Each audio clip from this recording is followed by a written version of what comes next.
রোজকার মুখে স্বাদ বদল বা অতিথি আপ্যায়নে এই যে দই কাতলার রেসিপি, এটা একটু কিন্তু স্বাদে একটু অন্য মাত্রা এনে দেয় আর মুখেরও বেশ স্বাদ বদল হয়। নমস্কার বন্ধুরা, সবাইকে জয়ার কথা চ্যানেলে স্বাগত জানাই। দই কাতলার জন্য একটু বড় কাতলা মাছের টুকরো হলে এর স্বাদটা কিন্তু একটু বেশি ভালো হয়। তো এখানে দেখো আমি কিছু পেটি এবং কিছু গাদার মাছ নিয়েছি। এই মাছগুলোকে দেখো আমি নুন হলুদ মাখিয়ে এপিট ওপিট একটু হালকা করেই ভেজে নিচ্ছি। মাছ কিন্তু এখানে খুব বেশি কড়া করে ভাজা যাবে না, হালকা করে ভাজলেই তবেই মাছের মধ্যে সমস্ত স্বাদটা ঠিকঠাক করে ঢুকবে।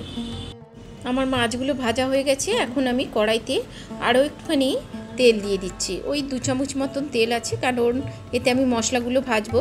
প্রথমে কিছু শুকনো মশলা দিচ্ছি, তেজপাতা, সাদা এলাচ, দারচিনি আর একটু গোটা জিরে দিয়ে সুন্দর গন্ধ ওঠার পরে আমি একটা মাঝারি সাইজের পেঁয়াজকে পেস্ট করে এখানে দিয়ে দিলাম। আমার মাছের পরিমাণ দেখেছো, মাত্র 5 পিস মাছের আমি দই মাছ করছি, তাই একটা মাঝারি পেঁয়াজ হলেই যথেষ্ট। এরপর হাফ চামচ আদা বাটা এবং হাফ চামচ রসুন বাটা এখানে আমি দিয়ে ভালোভাবে কষে নেব। মশলা ভাজার সময় আমি এখানে হাফ চামচ হলুদ ব্যবহার করলাম। আর যদি গ্রেভির রং সাদা রাখতে চাও তাহলে হলুদটা না ব্যবহার করলেও হবে। আর দিয়ে দিলাম প্রয়োজন মতো নুন। এখানে আমি 1 চামচ নুন এবং 1 চামচ চিনি ব্যবহার করেছি। যেহেতু দই আছে তাই একটু নুনের পরিমাণ বেশি দিয়েছি। এখন মশলাটা দেখো একটুখানি মিডিয়াম ফ্লেমে আস্তে আস্তে করে একটু জলের ছিটা দিয়ে দিয়ে আমি খুব ভালোভাবে কষে নেব। দিয়ে দিলাম হাফ চামচের একটুখানি বেশি কাশ্মীরি লঙ্কা গুঁড়ো। এই লঙ্কা গুঁড়ো যেমন কালারটাও সুন্দর হয় আর স্বাদটাও কিন্তু একটু অন্যরকম হয়। আর 2খানা কাঁচা লঙ্কা আমি আমাদের স্বাদ অনুযায়ী দিলাম। এখানে আমি 7-8টা কাজুর পেস্ট এখানে ব্যবহার করেছি। এটা দিয়ে মানে এই কাজুর পেস্টটা দিয়ে আমি একটুখানি কষে নেব, যাতে কাজুর কাঁচা গন্ধটা না থাকে। বাটি ধোয়া জলটা দিয়ে আমি একটুখানি কষবো এটাকে।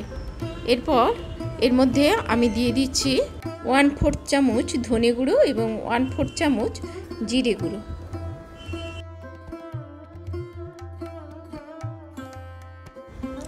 মশলা এখানে আমার প্রায় কষা হয়ে এসছে। এখন আমি এর মধ্যে দই দিয়ে দিব। এখানে আমি 2 চামচ ভর্তি করে দই দিলাম।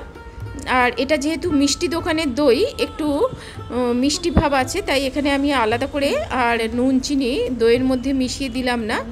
মশলার মধ্যেই আমি একটুখানি নুন আর চিনি আগের থেকেই দিয়েছি এবং প্রয়োজন অনুযায়ী এরপরে কিন্তু আমি আরও একটু নুন চিনি দরকার হলে যোগ করে নেব। তো জল দিয়ে দেখো আমি এটা কষে নিচ্ছি।